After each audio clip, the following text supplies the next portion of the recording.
Hi, I'm Megan. I'm Colin. And we're the hosts of Pet Sitter Confessional, an open and honest discussion about life as a pet sitter. Thank you for joining us today for episode 570, where we're going to talk about employee and staffing models. We also want to thank Pet Sitters Associates and our newest Patreon person, Amber. Woo! Thank you, Amber, for finding value in the show and for your support. One of the perks of supporting us at the $15 level is that you get to be called an executive producer. So we want to thank our executive producers for today's show: Adriana, Barbie, Beck, Erica, Jan, Janie, Jenny, Julie, Catherine, Keith, Liz, Lori, Lucy, Sarah, Savannah, Scott, Teresa, and Yvonne. We appreciate you guys. Thank you for loving the podcast. If you're listening to this and want to help support as well, you can go to petsitterconfessional.com/support to see all of the ways that you can help out. So we have had a team of employees for several years now, and we are constantly tweaking our hiring and scheduling approach to make sure that it's a good fit for the kind of business that we run. We know that nobody runs their business the same way. Everybody has different preferences and what's going to work for them. So we wanted to share 3 popular scheduling models and break down some of the pros and cons of each and when they may or may not be a good fit. As always, we would love to hear your thoughts on this. We know, again, it's not going to work for everybody, but hopefully by highlighting some of these options, you can learn more.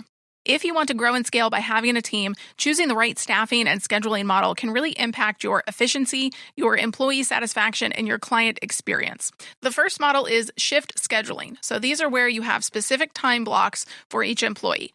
Each employee commits to a specific time block. Maybe it's 6 to 10, and then you've got another time block 10 to 2, then a 2 to 6, and a 6 to 10. This is going to vary based off of your hours of operation for your business. But the business assigns visits as they come in, but there is no guarantee of a full workload in each shift. But the employee must be available during those time periods that both you and them agree upon. Some of the pros for this are that the shift is predictable for the employee. Not necessarily that you can fill the entire 6 to 10 time block, but that they are going to be available during that time on the days that you guys specify. And you know you have coverage. There's no question as to whether you're going to have somebody available for a particular visit because there's already agreed upon time block, that shift.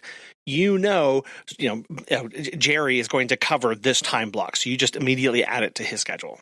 Yeah, this is really ideal for businesses with a consistent demand, especially for dog walking.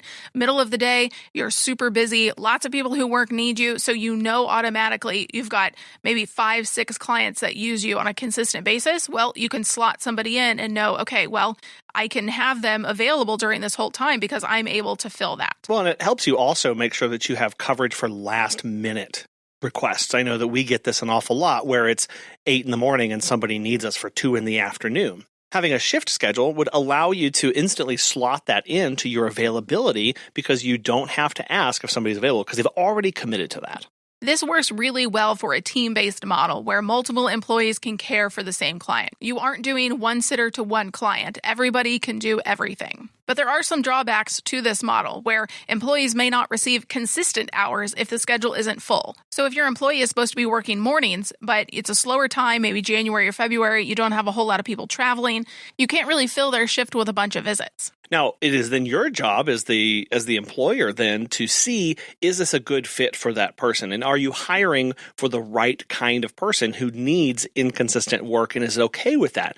Because if they're not, if they're expecting a consistent work schedule and consistent hours from week to week or even day to day, you are going to experience potential turnover, especially if those employees don't get enough work to justify their commitment. Because we have to remember, this is a commitment. You're asking them, please set aside 10 to 2, 4 hours, block that out for me, the business, to be available. But if we cannot consistently fill that, they're going to go somewhere else because they can use that time for other things. But if they know that on the front end of, okay, no guaranteed hours, then they may be totally fine with it. If they're a mom who has kids at school, she's just trying to fill her time with a little bit of extra work each day, then it would probably be a good fit. Yeah, it's just beholden on you, again, as the employer, to make sure that you have that clearly outlined and explicitly stated in your hiring process. This model is not really ideal for overnights or extended pet sitting because these don't fit neatly into shifts. If you do decide to go with this model, just be careful because some states consider this on-call, where you have to pay the person, even if they're not doing any field work, dog walking and pet sitting, you still have to pay them for their time because they are on call. So it may not work in every regulatory environment. We really see this shift scheduling model being great for those companies that are primarily dog walking. It's really great when there's a steady flow of midday dog walks, or also short pet sitting visits, ideal for those 30-minute cat visits or check-ins that don't require overnight stays. The shift scheduling model also fits in really well with a team-based approach. So again, any employee can cover that shift, can cover that client, and allow multiple staff members to care for the same pet in any given day. It's not really ideal for the one-to-one, one employee to one client model because the shifts may not align with consistent client assignments. So if you have a cat that's usually one time a day, but now they want to do 2 times a day because they're being extra careful or watching something or medically needy client, then you're going to need to give that client to a different employee. Another really popular model is the employee availability-based scheduling. So this is where employees provide their general availability for the week, and the business schedules them accordingly. Or the company may post, here are all of the clients that we have this week. You guys can pick and choose which ones you want to do. The company really hires the employees to ensure all services and shifts are covered while allowing the flexibility really for the employees. This is where you would say in your job ad, hiring pet sitters. And then in your questionnaire, you would ask, when are you available? Because you're not really hiring for a specific time block or a specific shift. You are just seeing when can somebody work for you. And then you use that in combination with the other availability of your employees to then assign based off of when they can do things. A lot of pet sitting business owners like this because the employees have more control over their schedules. It's not the boss is saying you must work this time at this day. It's a lot of improving that work-life balance for the employees. Also, the business owner can schedule employees based on demand, so it reduces that excess labor costs.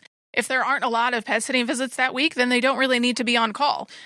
This model works really well for both dog walking and pet sitting, especially when coverage varies by day. You don't really know what you're going to wake up to, so you need flexibility to move people around. It allows for both the team-based and the one-for-one models, really depending on scheduling needs.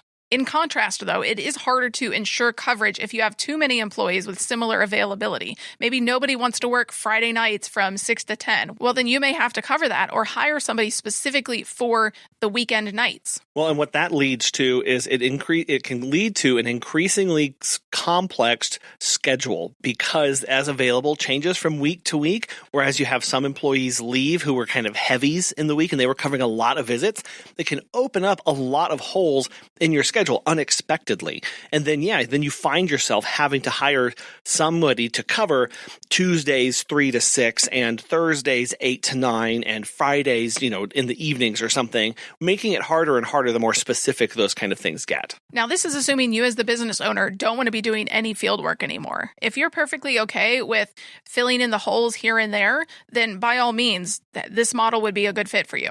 Again, like the last model of shift scheduling, this employee availability-based scheduling is good for both dog walking and pet sitting businesses that have reoccurring clients and also one-time requests. Businesses that serve large service areas are really going to benefit from this because, again, it allows that flexibility when assigning staff. The flexibility of this model also means that it can accommodate the team-based approach here, where multiple employees can care for pets across different visits. For the one-to-one model here, if the employees are scheduled consistently, the same employee can remain assigned to a specific client's need. So it really boils down to, at this point, choosing Model 1, shift-based, versus the employee availability. How much control do you want to have and consistency do you want to have from week to week and availability to availability and the kind of people that you're trying to attract? Again, this also is dependent solely on the kind of business that you're running, predominantly pet sitting, predominantly dog walking. Do you just see month after month, week after week, a lot of high fluctuation and a lot of variability from needing nobody for a little bit and then needing everybody on board? Then you need to have a lot of flexibility. The more consistency that you can build in, the larger pipelines that you can get in for onboarding new clients and staff and having that consistency in scheduling allows you to pick one of these over the other. Something you should definitely have in your business, no matter what, is Pet Sitters Associates. As a pet sitter, you know how much trust goes into caring for someone's furry family member. But who's got your back? For over 25 years, Pet Sitters Associates has been helping pet care pros like you with affordable, flexible insurance coverage. Whether you're walking dogs, pet sitting, or just starting out, they make it easy to protect your business. Get a free quote today at petsitllc.com. And as a listener, you get $10 off your membership when you use code Confessional at checkout. That's petsitllc.com, because your peace of mind is part of great pet care. We've covered shift and we've covered staff availability. The third model is route-based scheduling with core and flex employees.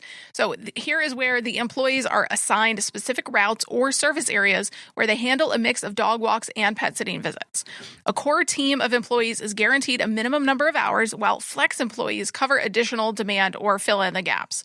So if you only want your employees to serve a 2-mile radius around their house, this is perfect for that. It really reduces the drive time by keeping the visits geographically efficient. They don't have to go to Timbuktu in order to serve Fifi. They can do it maybe even potentially walking down the street.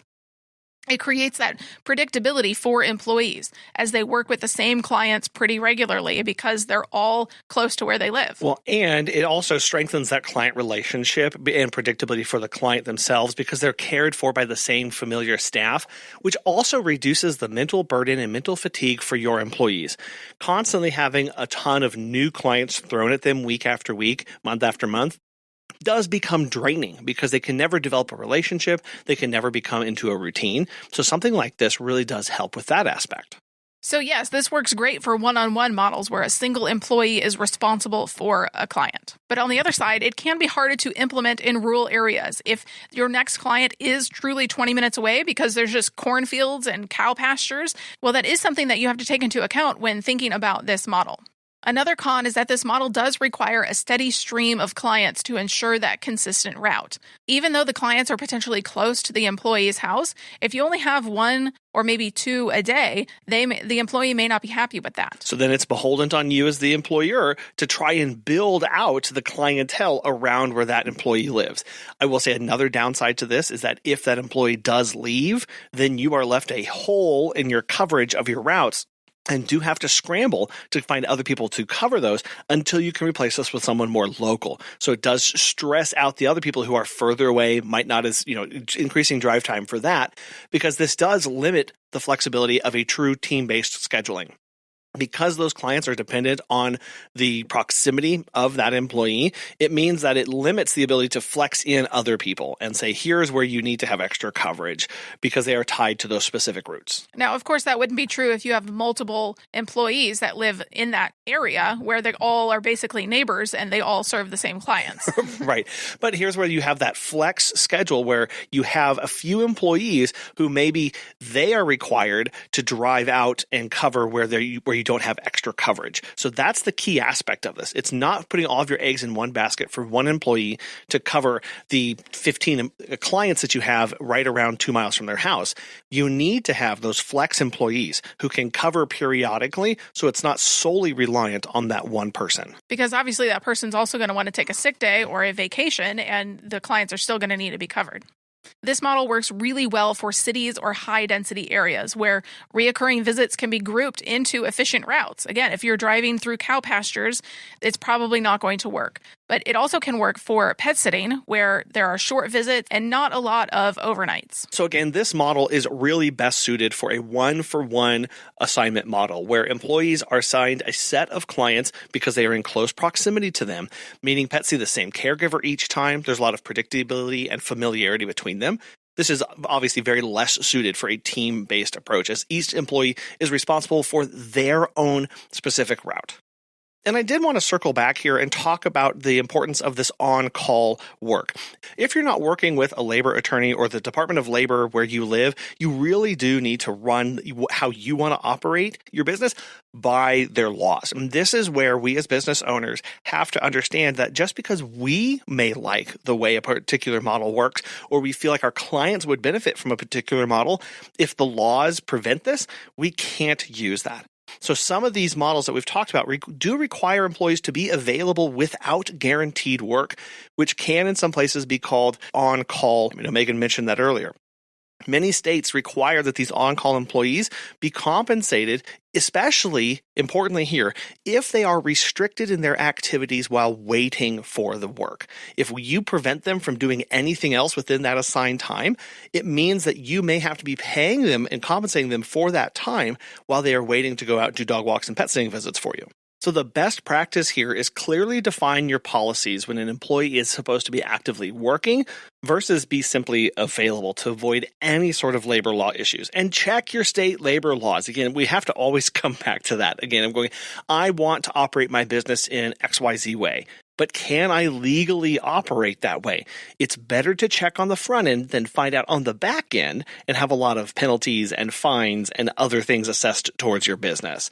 So before implementing any of these kind of practices, go and talk to somebody about it. If your business is mainly dog walking, shift scheduling or route-based scheduling will likely be best. If your business solely focuses on pet sitting, the employee availability-based scheduling is the most adaptable for that.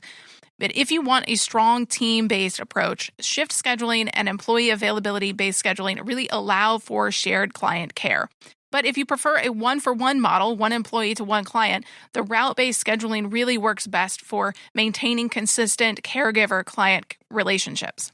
We personally use the team-based shift scheduling model where everybody can do everything. We do not have a one-for-one, but each model has its strengths and trade-offs. So it's important to align your scheduling method with your business structure, your client expectations, and the employee needs, and also what you as the business owner ultimately want. If you think one is going to be a really big headache, well, then choose something else. So when we were looking to put together how we were going to staff and hire and schedule, there were several things that kept bubbling up to the surface for Megan and I, and why we ultimately went with the shift-based. The first one was just consistency. Megan and I really did not want to have to continually check and change and switch and always be on kind of the edge of the seat, wondering when are we going to be able to schedule somebody because what is their available going to be. It also made it a lot easier when we were going to hire. We could be very specific with what we were looking for and when we were needing people. We found that was a common question. When are you needing this? What are you actually needing from me as an employee? And so for us to say, oh, we're hiring for mornings during the weekdays, or we are hiring for evenings on the weekends. And it allowed for a lot more specificity when communicating with our potential hires. And then we also found that it added predictability to our employees. They were able to go, okay, I can't schedule anything on the afternoons because I am giving that time over to pet sitting and dog walking.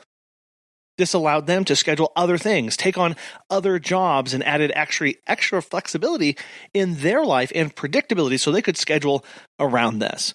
Now, we did go talk to a labor attorney and worked with the Department of Labor to understand exactly what on-call meant for where we live, and we learned that we do not have the obligation to pay for those on-call hours. Now, we do our best to schedule as far out in advance as possible and get our clients to do likewise. But one of the things that we loved about this shift-based model was that we were able to rapidly and easily take on last-minute bookings. That really is a fundamental thing about our business and kind of what our clients expect from us, of being able to wake up in the morning, schedule a dog walk in the afternoon, and us be able to take care of it. And because of how we staff and how we schedule, we are able to do that. I know that just because our afternoon employee, right now they end at 12:30, but their shift goes until 2 o'clock, it means that I can fill the rest of that time without needing to check in. Now, of course we do, and we give them a heads up and we ask them, we still have that conversation to make sure, but it just makes sure that everything is out on the table, that those expectations are outlined clearly, and that's who we hire for. That's how we hire now. We have that kind of culture in our business. And regardless of what kind of staffing model and scheduling model that you want to take on and are legally allowed to take on, the best way to make sure that that works for you is to make sure that you are hiring the right people for that model, that they truly understand those expectations, that they have a lifestyle that can accommodate and is accommodating to what you are needing. That takes being upfront and honest. That takes clear communication and consistency with you. It all starts with us as the business owners. When we are clear, when we are consistent how we want to operate, everything else flows from there. So look at the kind of services you're offering, the kind of clients that you're serving, and the kind of business that you want to run. I'm sure we missed something here, so if you have opinions on this or you prefer one over the other, we would love to get your input. You can email us at petsitterconfessional@gmail.com or look us up on Facebook and Instagram at petsitterconfessional. Thank you again to our Patreon supporters and Pet Sitters Associates for sponsoring today's episode. We will talk with you next time. Bye.